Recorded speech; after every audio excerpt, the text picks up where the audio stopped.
우리 같이 말씀 보겠습니다. 오늘 요한복음 18장 1절에서 11절까지 말씀 같이 보겠습니다.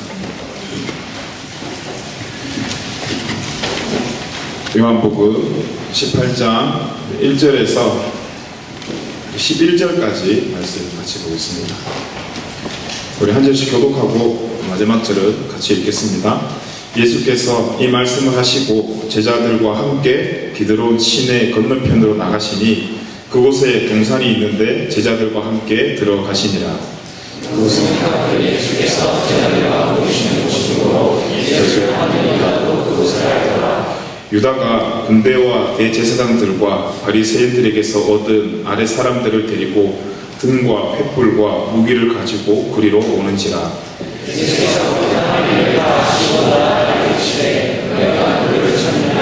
대답하되 나사렛 예수로 하거늘 이르시되 내가 그니라 하시니라. 그를 파는 유다도 그들과 함께 섰더라. 예수께서 그들에게 내가 그니라 하실 때에 그들이 물러가서 땅에 엎드러지는지라. 이에 다시 누구를 찾느냐고 물으신데 그들이 말하되 나사렛 예수라 하거늘 예수께서 대답하시되 너희에게 내가 그니라 하였으니 나를 찾거든 이 사람들이 가는 것을 용납하라 하시니 이는 아버지께서 내게 주신 자 중에서 하나도 잃지 아니하였사옵나이다 하신 말씀을 응하게 하려 함이로라.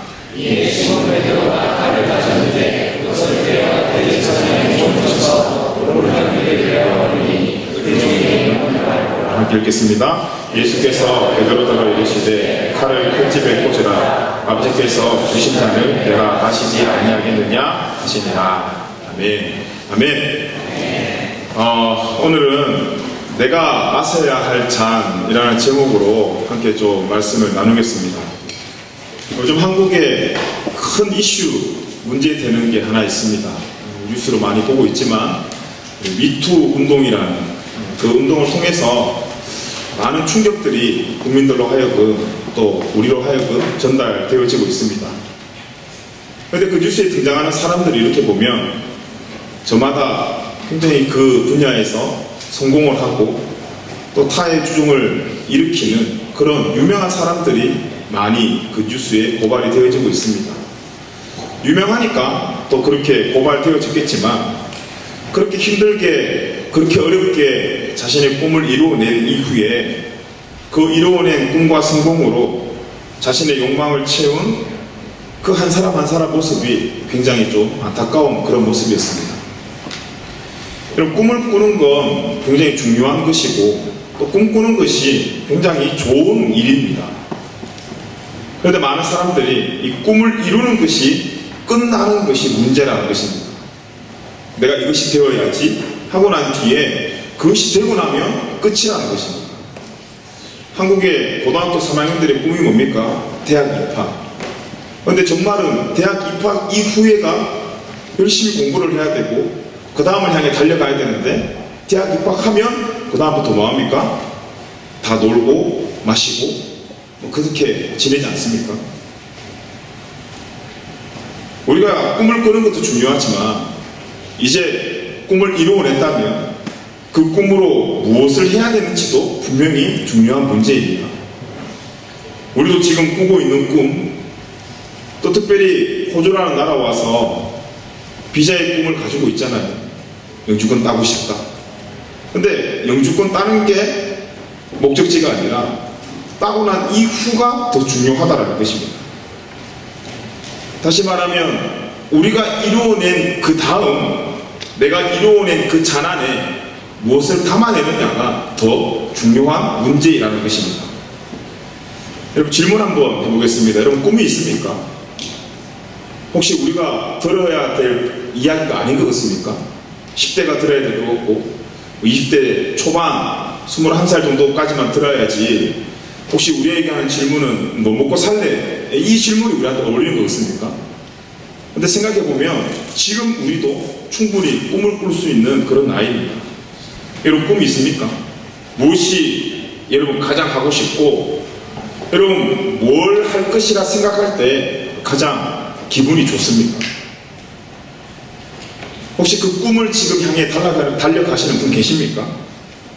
아니면 반대로 꿈은 이루었는데 이루고 나니까 이제 뭘 해야 될지 몰라 허무한 인생 살아가고 계시는 분 계십니까? 좀 더 깊이 질문을 한번 던져보겠습니다.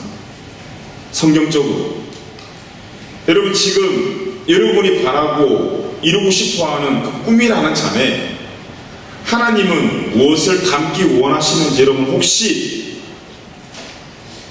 교회를 다니시면서 예수님을 믿으시면서 생각해 보셨습니까?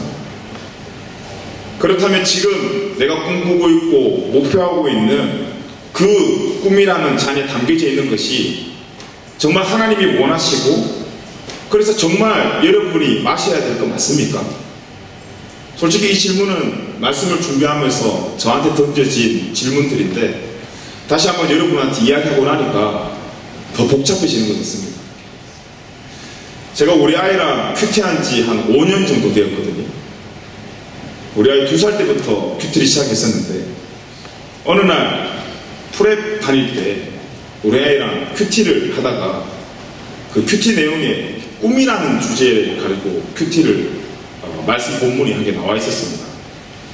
그래서 이제 그런 이야기를 하면서 5살 때 아이에게 질문을 한번 해봤습니다. 민준아, 너 꿈 있냐? 너 꿈 뭐야? 라고 물어보니까 민준이가, 우리 아이가 되레 질문을 했습니다. 아빠, 꿈이 뭔데? 라고. 그래서 제가 또 설명해 줬습니다. 네가 가장 좋아하는 거, 그래서 그렇게 되고 싶은 거, 그게 꿈이야. 그랬더니 이 아이가, 아빠, 그럼 내가 한번 생각해 볼게. 여러분, 큐티가 주는 능력 중에 하나가 이 생각하는 거예요. 우리한테 자랑하는 게 아니라 이런 5살, 6살은 막 그냥 생각 없이 이야기하거든요. 근데 큐티를 하면서 우리 아이의 가장 큰 변화가 뭐였냐면 생각하는 거였어요. 충분히 뭐 아무거나 이야기할 수 있었는데 아빠 한번 생각해 볼게. 그래, 알았어. 근데 어느 날 학교를 다녀왔어요. 다녀오더니 아빠, 나 꿈이 생겼어. 이렇게 이야기하는 거예요. 그래서 꿈이 생겼어? 라고 하니까 어느 학교에서 그 꿈이라는 주제로 수업을 했대요. 그러면서 그 수업을 하면서 아빠 한 이야기가 생각이 나서 자기 꿈을 선생님한테 이야기를 했대요. 너무 좋아서, 그래, 그럼 네 꿈이 뭔데? 너는 커서 뭐가 되고 싶은데? 라고 물어봤어요. 그러니까 우리 아이가 뭐라고 이야기했냐면, 아빠, 나는 커서 사람들이 엄청 좋아하는 맛있는 소시지가 될 거야. 이렇게 이야기했어요. 잘못 들었나 싶어서 다시 물어봤어요. 뭐가 되고 싶다고? 그러니까 아빠, 나는 커서 사람들이 정말 좋아하는 맛있는 소시지가 될 거야. 그렇게 이야기하는 거예요. 너무 당황스러워서, 민준아, 혹시 학교 가서 이렇게 이야기했니? 그러니까 그렇게 이야기했다. 그럼 선생님이 너더러 뭐라 그러니? 그러니까 선생님이 엑설런트라고 그러던데? 이렇게 이야기했다. 그때 처음 알았어요. 호주에 인간을 존중해주는 수준이 이 정도 높다라는 것을 그때 새삼 느끼는 하루였습니다. 하나님께서 자기 형상대로 창조하신 그 피조물이 소시지가 된다라는 것, 하나님 아셨을까? 막 되게 복잡해지더라고요. 해피는 또 그날 저녁 식탁 메뉴로 소시지가 딱 올라와 있는데 미래의 우리 아이가 생각하니까 마음이 너무 복잡한 거예요. 어쨌든 우리 아이에 대해서 기도를 해야 되잖아요. 그래서 우리 민준이 꿈을 두고 하나님께 기도를 하면서 그런 기도가 나오더라고요. 하나님, 제가 지금 소시지가 된다고 하는데 저 어떻게 해야 됩니까? 저 도대체 무슨 기도를 해야 될지 모르겠습니다. 뭐 비엔나를 되게 기도해야 될지, 뭐 후랑크가 되게 해야 될지, 도대체 기도를 어떻게 해야 될지 모르겠습니다. 하나님, 되게 고민하고 있는 그때에 어떻게 기도할까 망설이고 있는 그때 문득 민준이가 한 그 전체의 말이 쑥 지나가더라고요. 민준이가 소시지 되고 싶다고 할 때 그냥 소시지 되고 싶다고 안 했고, 아빠, 나는 사람들이 좋아하는 맛있는 소시지 될 거야. 소시지는 빨리 좀 없었으면 좋겠고, 사람들이 좋아하는 이라는 단어가 제 마음속에 훅 들어오더라고요. 갑자기 기도 내용이 바뀌었는데, 그래, 뒤에 소시지는 지가 아직 뭣도 몰라서 그런 거야. 설마 하이스쿨 가서 지 입술로 소시지란 이야기 하겠어? 그 마음 들면서 그런데 그 소시지라는 꿈은 바뀌었으면 좋겠는데, 그 앞에 붙어있는 사람들이 좋아하는 이 단어는 어떤 꿈이 생기고 그 단어는 안 바뀌었으면 좋겠다라는 마음이 생기면서 그렇게 기도가 되더라고요. 다행히 지금은 꿈이 바뀌었습니다. 아니 매일매일 바뀝니다. 그런데 감사하게도 그 꿈을 이야기할 때 말하는 그 수식어, 사람들이 좋아하는, 지금은 더 나아가서 하나님이 좋아하는, 누군가가 좋아하는 이라는 수식어가 빠지지 않고 그 우리 아들의 그 꿈을 이야기할 때 항상 이야기를 하는 것을 보면서 이번 주 말씀을 준비하는데 그런 생각이 들었습니다. 우리 모든 예수 믿는 사람들이, 우리 모두가 그 꿈이라는 모양은 바뀌어도 그 꿈이라는 잔에 우리가 담아야 될 하나님이 주시는 마음은 좀 변하지 않았으면 좋겠다. 우리 아들이 소시지가 됐든 경찰이 됐든 선생님이 됐든 그 꿈을 이야기할 때 그 꿈은 계속 바뀌어도 이 꿈을 통해서 사람들을 좋게 하고 하나님을 좋게 한다는 이 수식어, 그 꿈 안에 담아야 될 그 내용들은 바뀌지 않았으면 좋겠다라는 마음이 들더라고요. 그러면서 저한테 한번 질문을 던져봤습니다. 혹시 네 꿈에는 내 뜻이 포함되어 있니? 라는 질문하면 난 어떻게 말할까? 솔직히 이거 할래요, 저거 할래요, 말한 것도 많은 것 같은데 모든 내가 한 계획을 통해서 하나님도 좋아하시겠지를 깊이 생각한 적은 없었던 것 같습니다. 오히려 쉽게 내가 좋아하면 하나님도 좋겠지라고 그냥 아주 쉽게 넘겼던 것 같습니다. 여러분 어떻습니까? 여러분이 지금 이 호주에 사고 싶은 것들, 또 나아가 미래에 꿈꾸고 이루어지고 싶은 그 꿈 안에, 그 꿈이라는 잔에 혹시 하나님의 마음도 담겨져 있습니까? 그러면 우리에게 주신 하나님의 마음이라는 것은 무엇일까요? 이 말을 조금 고급스럽게 표현을 하면 이렇게 질문을 바꿔볼 수 있습니다. 여러분, 여러분의 비전은 무엇입니까? 혹시 비전이라는 말과 꿈이라는 말을 여러분 혹시 같은 말로 생각하고 있다면 비슷하게 사용하고 있는 게 사실이지만 사실 비슷하지 않고 완전 다른 이야기입니다. 우리 잠언 29장 18절 말씀을 한번 같이 보겠습니다. 같이 한번 읽어보겠습니다. 시작. 묵시가 없으면 백성이 방자에 행하거니와 율법을 지키는 자는 복이 있느니라. 아멘. 묵시가 없으면 백성이 망한다라는 이야기입니다. 근데 여기 나오는 묵시가 원어의 의미로 어떤 단어를 선택하고 있냐면 비전이라는 단어를 선택하고 있습니다. 다시 말하면 백성이 비전이 없으면 망한다라는 이야기입니다. 그런데 우리가 생각하는 것처럼 이 비전이 꿈이라고 생각하면, 여러분 어릴 때 꿈이 만약에 나는 커서 선생님 될래, 자 이것을 그대로 이 본문으로 가지고 들어오면 나는 선생님이라는 장래 희망을 갖고 있었는데 커서 선생님이 되지 않으면 내 인생은 망한다. 그렇습니까? 여러분 10대 때 지금 꿈꾸었던 거 이런 거 다 이루면서 살고 있습니까? 그러면 우리 다 거의 망한 인생 아닙니까? 근데 그렇지 않죠. 혹시 내가 선생님이 되고 싶어 했지만 선생님이 되지 않아도 우리는 또 다른 꿈을 꾸며 또 다른 사람들을 만나며 우리의 삶이 점점 또 그 방향으로 걸어가고 있는 것을 지금 우리는 확인하고 있습니다. 그럼 망하지 않으려면 묵시가 없으면 망한다라는데, 그럼 반대로 묵시가 있으면 산다라는 거잖아요. 묵시가 있으면 복을 받는다라는 거잖아요. 그럼 어떻게 하면 복을 받을 수 있나? 비전이 있으면 복을 받는다는데 그 비전은 뭔가? 그 뒤에 말씀이 뭐냐 하면 그러나 율법을 지키는 자는 복이 있대. 묵시가 없으면, 비전이 없으면 그 백성은 망하는데 율법을 지키면, 말씀에 순종하면 그 백성은 복이 된대. 그러면 묵시가 비전이라고 했으니까 여러분 이 비전이 뭘까요? 바로 하나님의 말씀이에요. 묵시가 없으면이라는 말은 하나님의 말씀을 순종하지 않으면, 뒤에 이것을 풀어서 율법을 지키는 자는 하나님의 말씀을 순종하는 사람입니다. 그래서 그 사람이 망하고 그 사람이 복받는 기준은 꿈이 있냐 없냐가 아니라 하나님의 말씀을 순종하냐 아냐냐의 차이라는 것입니다. 바로 이것이 하나님을 믿는 백성들의 비전입니다. 우리들의 꿈들은 다 다를 수가 있습니다.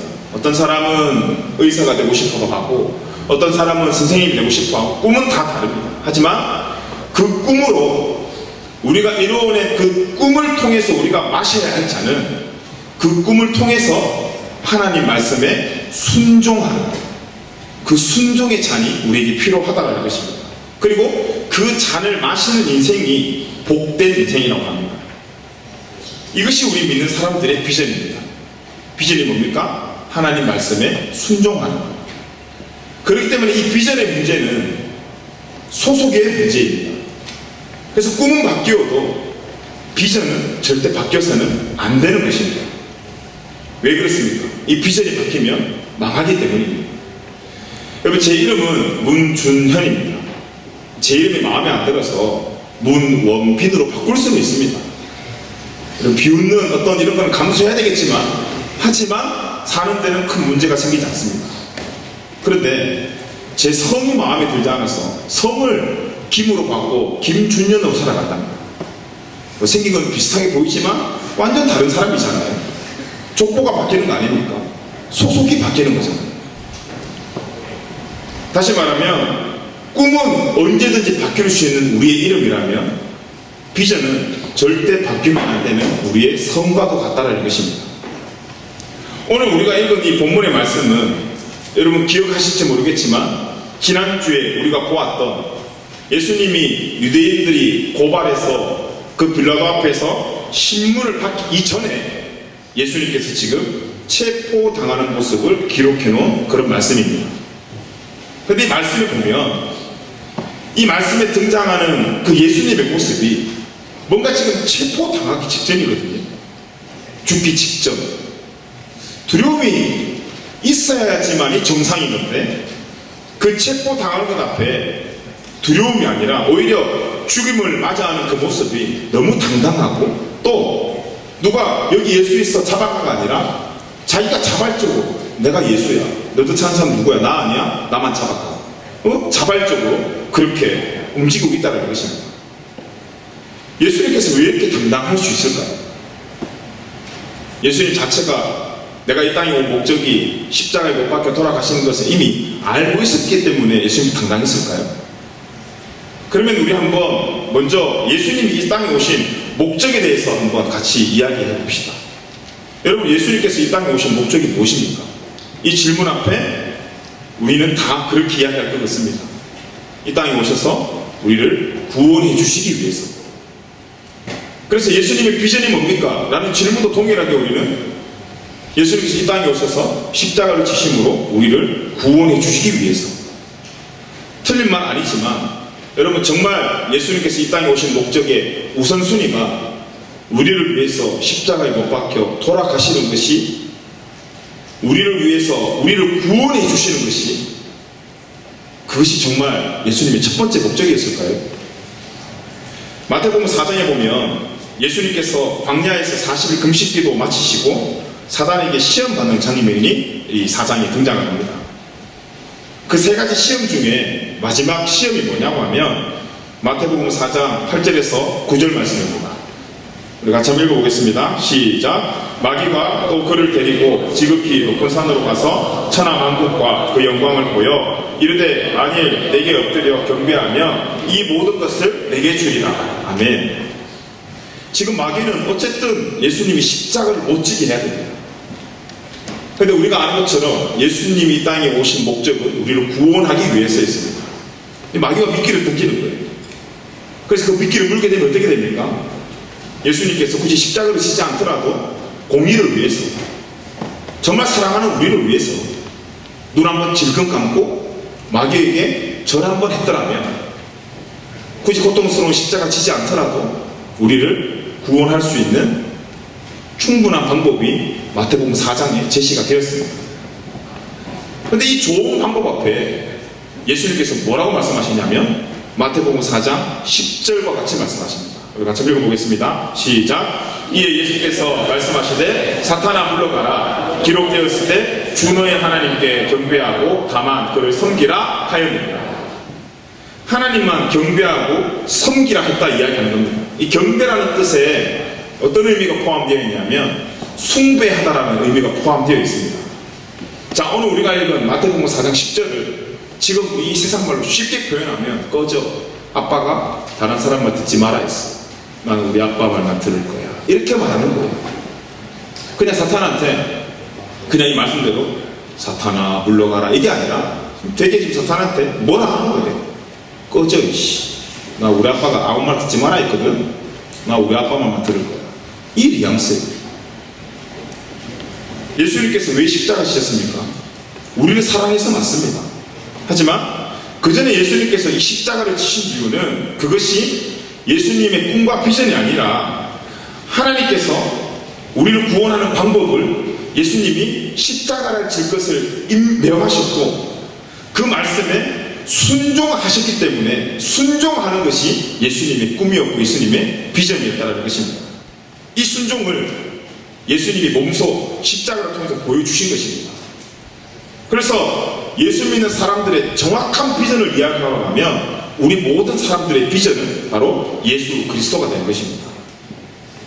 세상은 그래서 십자가라는 사형틀에 예수님을 죽여가지고 마치 자신들이 승리한 것처럼 이야기하지만 사실은 뭡니까? 예수님의 죽음은 감독 대신 하나님의 그 하나님께서 계획한 희생 번트와 같은 그런 것이었습니다. 여러분 야구 보시면 알겠지만 이 희생 번트가 뭡니까? 다른 선수를 진루시키기 위해서 기꺼이 내가 죽는 거 아닙니까? 내가 죽고 네가 살아라는 건 아닙니까? 같은 개념으로 희생 플라이가 있습니다. 뭡니까? 이것도 나는 죽고 너는 살아라는 것입니다. 자기가 죽음으로 다른 선수가 점수를 낼 수 있게끔 다른 선수가 또 안전하게 진루할 수 있게끔 도와주는 것입니다. 그래서 팀 전체를 살리는 겁니다. 예수님은 지금 이 희생 플라이, 희생 번트로 죽었지만 하지만 누가 살았습니까? 둘 다 살았습니다. 예수님은 부활하셨고 우리는 구원을 받았습니다. 바로 이것이 복음입니다. 예수님께서 한 일이 사탄이 시험한 것처럼 돌을 떡으로 만들어냈고 높은 곳에서 한번 뛰어봐 수많은 천사가 너를 잡아줄 거야 그걸 생각하면서 그 성전에서 뛰어내려 많은 천사를 출동시킨 어쩌면 세상의 홈런과 같은 그런 일을 하신 것이 아니라 감독 대신 하나님의 말씀에 순종하는 거였습니다. 그 감독이 뭐라고 했습니까? 희생하라 했습니다. 죽으라 했습니다. 그래서 예수님께서 십자가를 지신 것입니다. 여러분 베드로가 주는 그리스도시요 살아계신 하나님의 아들이십니다라고 고백한 이후에 말 한 번 잘못했다가 예수님한테 혼쭐이 나는데 왜 혼나신지 아십니까? 왜 예수님께 질책받은지 아십니까? 마태복음 16장 21절에서 22절을 우리 먼저 한번 읽어보겠습니다. 우리 같이 읽어봅시다. 시작.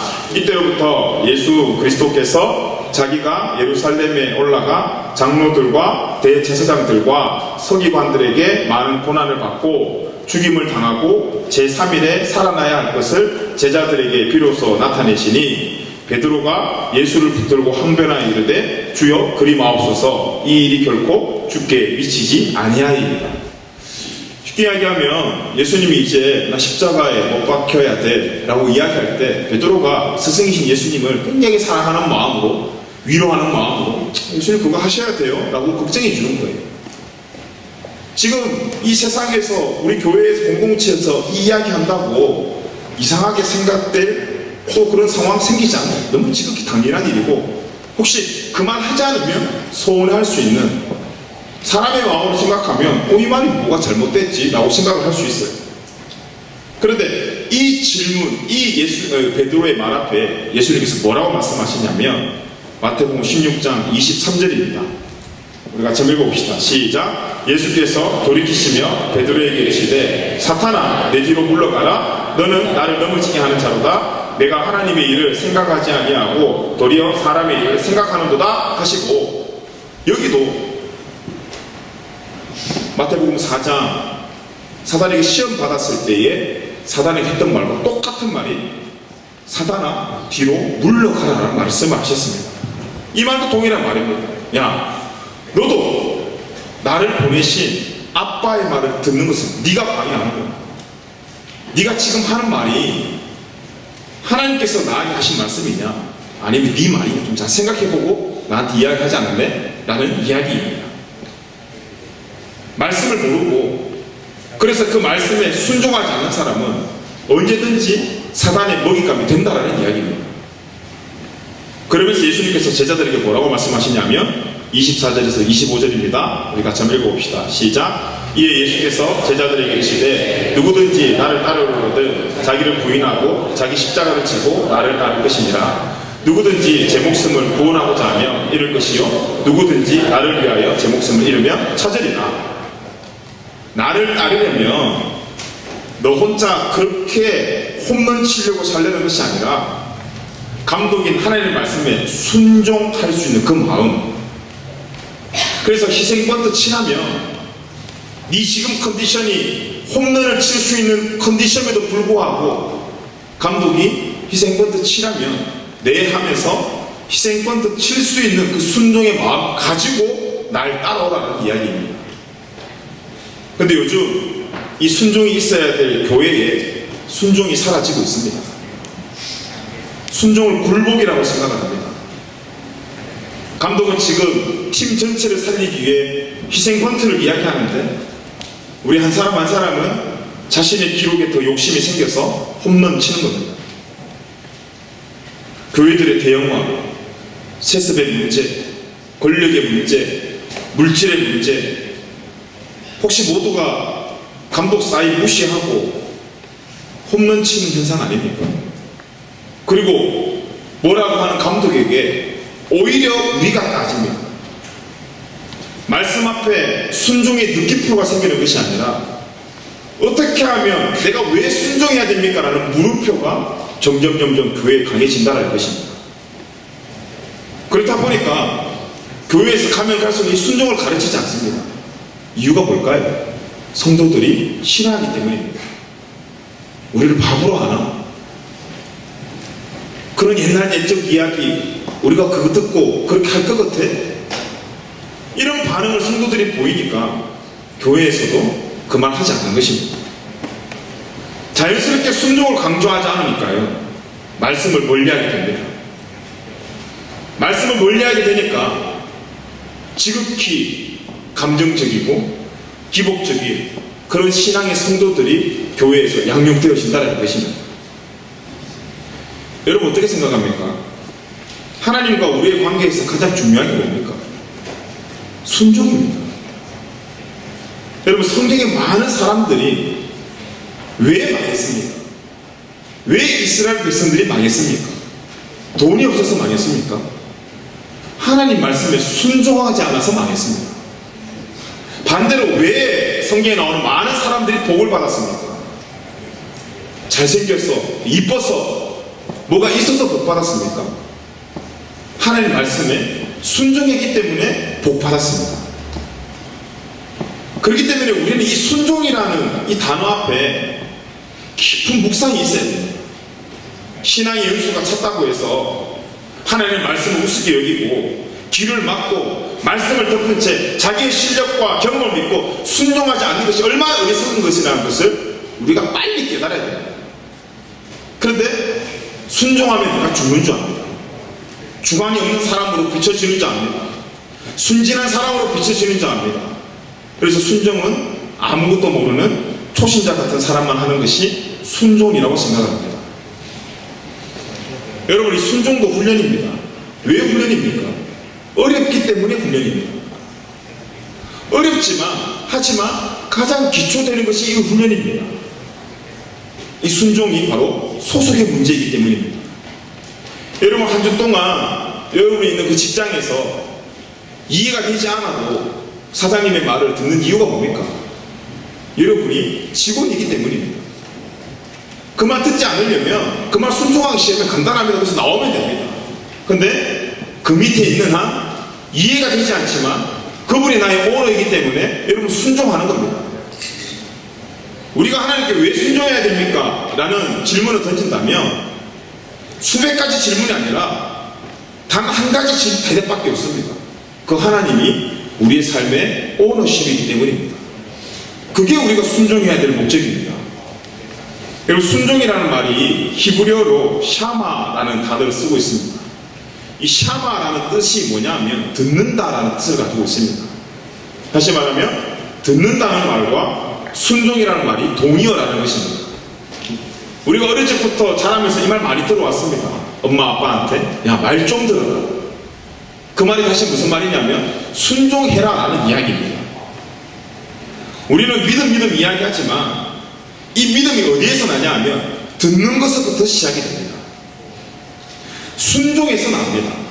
그런데 무엇을 듣고 순종하는 겁니까? 로마서 10장 17절에는 이렇게 기록되어 있습니다. 우리 같이 읽어봅시다. 시작. 그러므로 믿음은 들음에서 나며 들음은 그리스도의 말씀으로 말미암았느니라. 아멘. 무엇을 듣고 순종해야 됩니까? 하나님의 말씀입니다. 동의하십니까? 말씀입니다. 우리는 순종하기 이전에 또 순종이라는 단어를 빼놓은 채 들은 말씀은 굉장히 많습니다. 모르는 게 없습니다. 실력은 그렇게 커져가고 성경에 대한 지식은 그렇게 커져가는데 여러분 뭐가 사라지고 있습니까? 함께 가야 될 순종이 사라지고 있습니다. 홈런만 치려고 합니다. 감독의 작전보다 자신의 작전이 옳다고 생각하는 것입니다. 말씀을 듣고 읽은 후에 여러분 우리의 모습이 어떻습니까? 만약 내가 말씀을 봤어요, 들었어요, 읽었음에도 불구하고 그 이후에 순종이 없다면 그것은 하나님 앞에 들은 것도 아니고 본 것도 아니라는 것입니다. 오늘 말씀에 나오는 모든 장면들이 예수님께서 순종하는 장면입니다. 순종해서 어쨌든 십자가에 못 박혀가서 죽으셨지만 그 죽음이 패배가 아니라 우리 모두를 살린 승리가 되었다는 것입니다. 다시 한번 말씀을 보면 1절에서 4절은 예수님 자신이 잡힐 곳으로 자신에서 찾아가고 있습니다. 그리고 5절에서 9절을 보면 이제 적들에게 자신이 너희들이 잡아야 될 내가 예수다라는 것을 직접적으로 정확하게 밝히셨습니다. 왜 밝히신지 아십니까?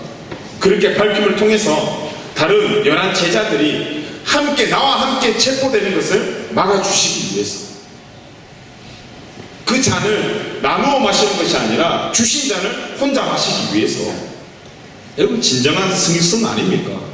정말 이게 의리 아닙니까? 자신이 겪는 위기의 순간에도 자신의 제자들을 보호하려고 하는 그 예수님의 배려가 정말 선한 목자의 배려 아닙니까? 요한복음 10장 12절에서 15절 말씀입니다. 우리 같이 한번 읽어봅시다. 시작. 사꾼은 목자가 아니요 양도 제 양이 아니라 이리가 오는 것을 보면 양을 버리고 달아나느니 이리가 양을 부록하고 또 해치느니라. 달아나는 것은 그가 사꾼인 까닭에 양을 돌보지 아니함이나 나는 선한 목자라. 나는 내 양을 알고 양도 나를 아는 것이 아버지께서 나를 아시고 내가 아버지를 아는 것 같으니 나는 양을 위하여 목숨을 버리노라. 아멘. 우리를 향한 이 예수님의 마음이 오늘 우리에게 깊은 위로가 있기를 간절히 기도합니다. 그러면서 10절에서 11절 보니까 이제 예수님을 위해서 적들을 물리치는 베드로를 향해서 예수님이 잘했다 하지 않고 책망을 합니다. 이것이 무엇을 의미합니까? 예수님께서 지금 체포의 상황에도 저항도 안 하시고 반항도 안 하시고 또 나를 위해서 제자들이 싸우는 것도 원치 않으십니다. 왜 그렇습니까? 지금 예수님은 하나님의 아들로서 감독 대신 하나님께서 채워주신 그 잔을 마셔야 되기 때문입니다. 지금 예수님은 하나님께서 자신에게 주어진 그 잔을 마시겠다라는 무엇을 하고 있는 거냐면 순종을 하고 있는 것이라는 것입니다. 그래서 그 하나님의 뜻을 거부하지도 않고 도망치시지도 않고 지금 그 현장에서 순종하고 있는 것입니다. 이 말씀에서 예수님께서 저항하지 않으시고 그 군대에게 잡혀간 게 지금 이 모습이 예수님이 항복하는 모습이 아니라 실제로 그것이 승리라는 것입니다. 사단은 시험을 통해서 그 잔을 못 마시게 했습니다. 그래서 그 잔 말고 좀 쉽게 높은 곳에서 뛰어내리면 예수 더 좋지 않겠어? 그 잔 못 마시게 하는데 예수님이 지금 끝까지 그 잔을 마시는 겁니다. 그 잔을 마시지 않으면 그건 어떻게 되냐면 그 잔이 바로 우리에게 돌아올 하나님의 진노라는 것입니다. 시편 75편 8절 말씀입니다. 우리 같이 한번 읽어보겠습니다. 시작. 여호와의 손에 잔이 있어 술거품이 일어나는도다. 속에 썩은 것이 가득한 그 잔을 하나님이 쏟아내시나니 실로 그 찌꺼기까지도 땅의 모든 악인이 기울여 마시리로다. 예수님이 안 마셨으면 그 잔 우리 거예요. 하지만 예수님께서 그 잔을 피하시지 않으시고 마셨기 때문에 우리는 그 진노의 잔이 아니라 구원의 잔을 들고 기뻐하는 삶을 살 수 있다라는 것입니다. 그래서 시편 116편 13절은 이렇게 기록합니다. 같이 읽어봅시다. 시작. 내가 구원의 잔을 들고 여호와의 이름을 부르며, 우리가 어떻게 구원의 잔을 들고 여호와의 이름을 부르시냐면 예수님께서 그 진노의 잔을 마셨기 때문입니다. 만약 예수님의 이 순종이 없었더라면 우리 정말 큰일 날 뻔했습니다. 그렇기 때문에 우리가 마셔야 될 잔도 마치 어떤 세계 선교를 위해서 큰 꿈을 가지고 뭐 이 땅을 변화시키겠다라는 어떤 그런 거창한 잔을, 그 잔을 준비하는 것이 아니라 지금 오늘 하나님께서 우리에게 하시는 그 말씀에 순종하려고 하는 그 순종의 잔을 우리가 함께 마셔야 된다는 것입니다. 그런데 하나님께서 우리에게 주신 그 잔은 마실 생각하지 않고 밤낮 이 잔 바꿔달라고, 이 잔 먹기 싫다고, 전 싫어요, 못해요, 아니면 저 안 해요, 그런 불만과 원망으로 그렇게 불순종을 일삼는 우리의 인생이 아니라 마치 이 잔이 쓴 건 알지만, 이 잔 먹으면 고통스러울 걸 알지만, 하지만 그 쓴맛보다 마시고 난 뒤에 그 순종을 통해서 오는 그 기쁨과 은혜가 더 크다는 그 사실을 깨닫는 그 지혜와 그 은혜가 저와 여러분에게 회복되었으면 좋겠습니다. 그렇다면 여러분, 예수님의 비전이 뭡니까? 예수님의 사명이 뭡니까? 하나님 아버지께서 예수님께 주시는 잔을 마시는 거였습니다. 주시는 말씀에 순종하는 거였습니다. 자, 그러면 예수님의 제자된 우리의 비전은 무엇이 되어야 되겠습니까? 여러분, 우리의 사명은 뭐가 되어야 되겠습니까? 우리가 예수님의 제자로 살아가니까요, 동일하게 하나님께서 우리 각자에게 주시는 말씀의 잔을 마시는 겁니다. 여러분께 주신 그 은사로 홈런 치는 것이 아니라 그 은사로 말씀에 순종하는 겁니다. 받은 달란트로 어떻게 하고 홈런 한번 쳐볼까가 아니라 그 받은 달란트 가지고 말씀에 순종하는 겁니다. 오늘 우리 같이 그 잔 들어서 함께 순종하면서 그 잔을 기쁨으로 마시는 은혜가 있길 간절히 기도합니다. 여러분, 그 잔은 세상이 말하는 맥주잔, 소주잔 이야기하는 거 아닙니다. 그리스도의 흘리신 보혈의 잔입니다. 예수님이 그렇게 순종하면서 담아낸 그 보혈의 잔, 우리도 함께 그 잔 마셔야 된다는 것입니다. 마태복음 26장 27절에서 28절 그 잔에 대한 내용이 나와 있는데요, 우리 같이 읽어봅시다. 시작. 또 잔을 가지사 감사 기도하시고 그들에게 주시며 이르시되 너희가 다 이것을 마시라. 이것은 죄 사함을 얻게 하려고 많은 사람을 위하여 흘리는 바 나의 피, 곧 언약의 피니라. 네, 우리가 마셔야 될 잔입니다.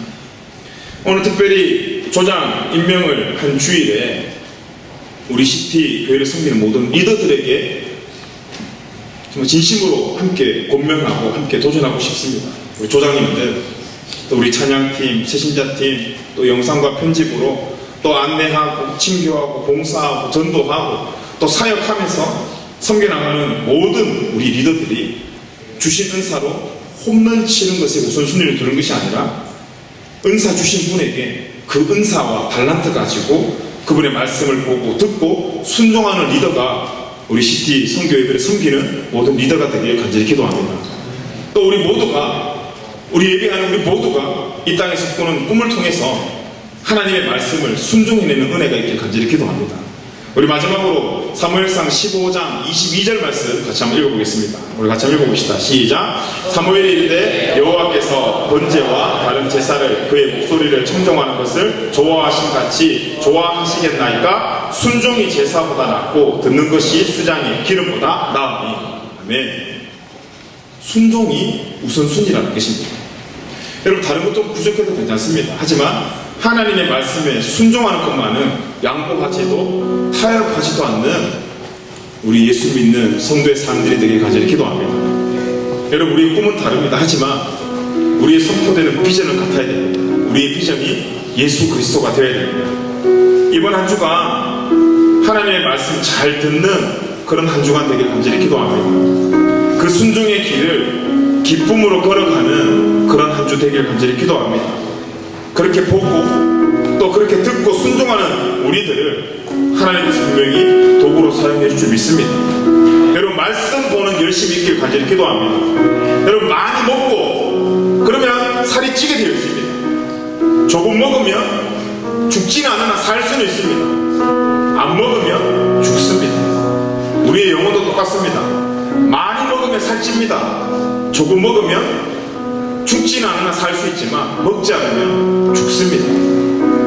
바라건대 정말 우리의 영혼이 살찌는 영혼들이 간절히 기도합니다. 말씀을 보고 순종하는 우리를 통해서 또 수많은 영혼을 건져내시며 또 그렇게 우리를 통해서 하나님의 아름다운 몸된 이 CT 성교 예배를 만들어 가실 줄 믿습니다. 여러분 우리 이 시간 함께 결단했으면 좋겠습니다. 우리의 비전은 이 꿈을 통해서 하나님께서 내게 주신 잔을 마시는 순종하는 그 순종을 통해서 여러분 삶 가운데 하나님께서 계획해 주신 수많은 열매가 맺힐 것을 기대하며 오늘 이 시간 순종이 굴복이 아니고 순종이 순진한 사람만 하는 것이 아니라 하나님을 오너십으로 생각하는 사람이라면 먼저 해야 되는 것이 순종이라는 것을 다시 한번 우리 믿음으로 결단해서 주님과 우리의 관계가 서로 각기 다른 지체 다른 곳에서 그렇게 우리가 신앙생활하는 것이 아니라 하나님의 열심에 우리의 열심이 들어가는 은혜가 이번 한 주간 저와 여러분의 삶이 되길 간절히 기도합니다. 우리 시간 다 같이 자리에서 일어나셔서 우리 같이 찬양하고 같이 기도했으면 좋겠습니다. 제 이 찬양은 잘 모르지만 설교 준비하면서 가사를 보니까 가사가 굉장히 은혜스럽더라고요. 나는 오늘도 가네라는 찬양입니다. 우리가 오늘 이 말씀을 듣고 또 결단하지만 여전히 우리 삶 가면 이 말씀의 결단을 방해하는 많은 세력이 있겠지만 하지만 우리 믿음으로 나는 오늘도 가네 함께 고백할 수 있는 저와 여러분 될 것을 기대하며 우리 찬양하면서 함께 기도합시다. 찬양합시다.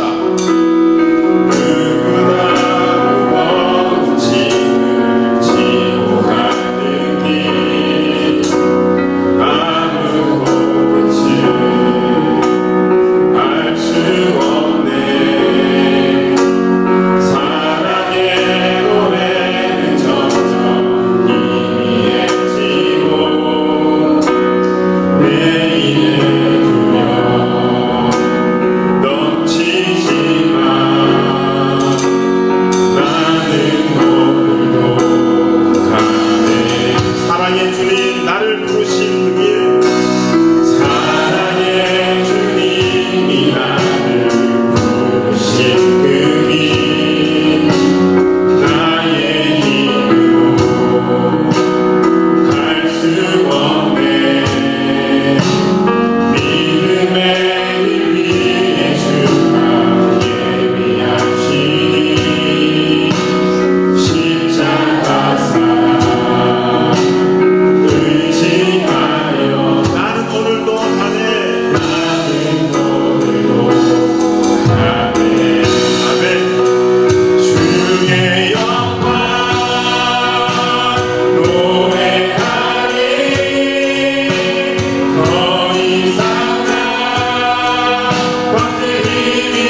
고백처럼 우리를 만드신 하나님의 사랑을 우리가 확인할 수 있는 방법은 전능하신 하나님과 동행하는 방법밖에 없습니다.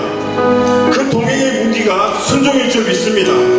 이 시간 순종하지 못한, 그래서 말씀 앞에 느낌표가 아닌 계속해서 우리의 방법과 우리의 경험의 물음표를 던진 부족한 우리의 모습 앞에 깊은 회개가 있기를 간절히 기도합니다. 그리고 이 시간 결단합시다.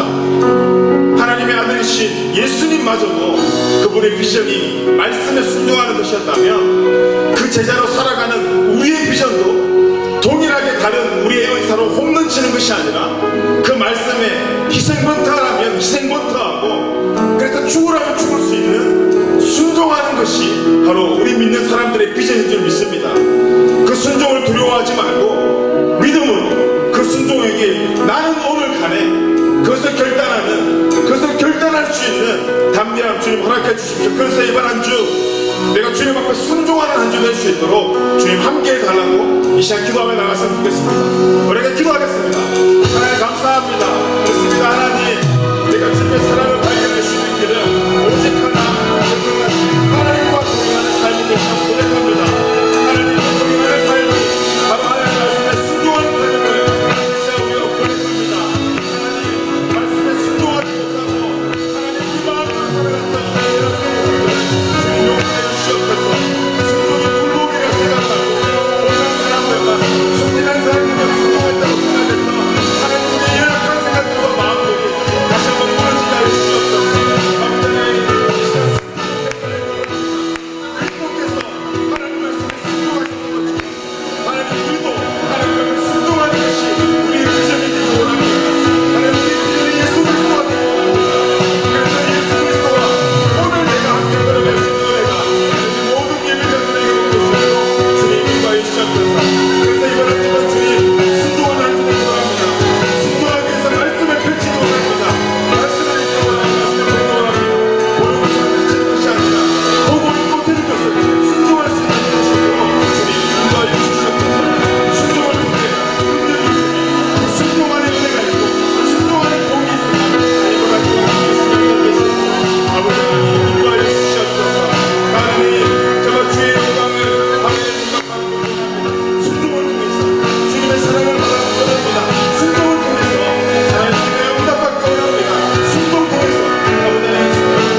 귀한 말씀 가운데 다시 한번 우리의 삶을 주님 앞에 결단하게 하심을 감사해 드립니다.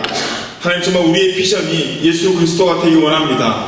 예수님께서 하나님의 말씀에 순종하신 것처럼 우리도 하나님의 말씀에 순종할 수 있는 은혜와 용기가 회복되기 원합니다.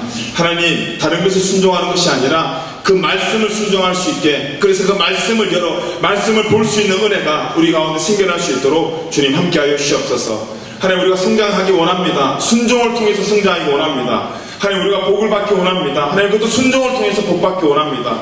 하나님, 우리의 기도의 제목들에 응답이 있기를 간절히 소원합니다. 하나님, 하지만 순종을 통해서 그 모든 응답이 있기를 간절히 기도합니다. 하나님, 이번 한 주간 하나님의 모든 말씀 앞에 두려워하는 마음이 아니라 기대하는 마음으로 순종할 수 있는 우리 모든 예배자들 될 수 있도록, 그래서 그 순종 안에 능력이 있고 순종 안에 기쁨이 있고 순종 안에 평안함과 위로가 있다는 것을 발견하는 그 은혜가 우리 모든 예배자들이 회복될 수 있도록 성령님 인도하여 주시옵소서. 하나님, 이번 한 주간 우리가 그렇게 살아갈 것을 우리가 결단을 나갈 때 그 사단 마귀가 또 우리에게 와 타협하겠지만, 하지만 예수님의 고백처럼 나는 하나님 말씀 들을 거야. 하나님이 다른 말 듣지 말라고 했으라도 그 믿음의 고백 선언하고 선포할 수 있는 담대함이 우리 모든 예배자들에게 회복될 수 있도록 주님 인도하여 주시옵소서. 그렇게 한 주간 하나님 우리가 함께 할 줄 믿습니다. 하나님의 도우시는 그 팔 우리가 함께 손잡고 이번 한 주간 승리하며 살아가는 우리 모든 예배자들 될 수 있도록 성령님 인도하여 주시옵소서. 감사해 드리며 예수님 이름으로 기도드리옵나이다. 아멘. 우리 주기도만 하고 예배 마치겠습니다. 하늘에 계신 우리 아버지여, 이름이 거룩히 여김을 받으시오며 나라의 마옵시며 뜻이 하늘에서 이루것 같이 땅에서도 이루어지이다. 오늘날 우리에게 일용할 양식을 주옵시고 우리가 우리에게 죄진 자를 사하여 준 것 같이 우리를 시험에 들게 하지 마옵시고 다만 악에서 구하옵소서. 대개 나라와 권세와 영광의 아버지께 영원히 있사옵나이다. 아멘.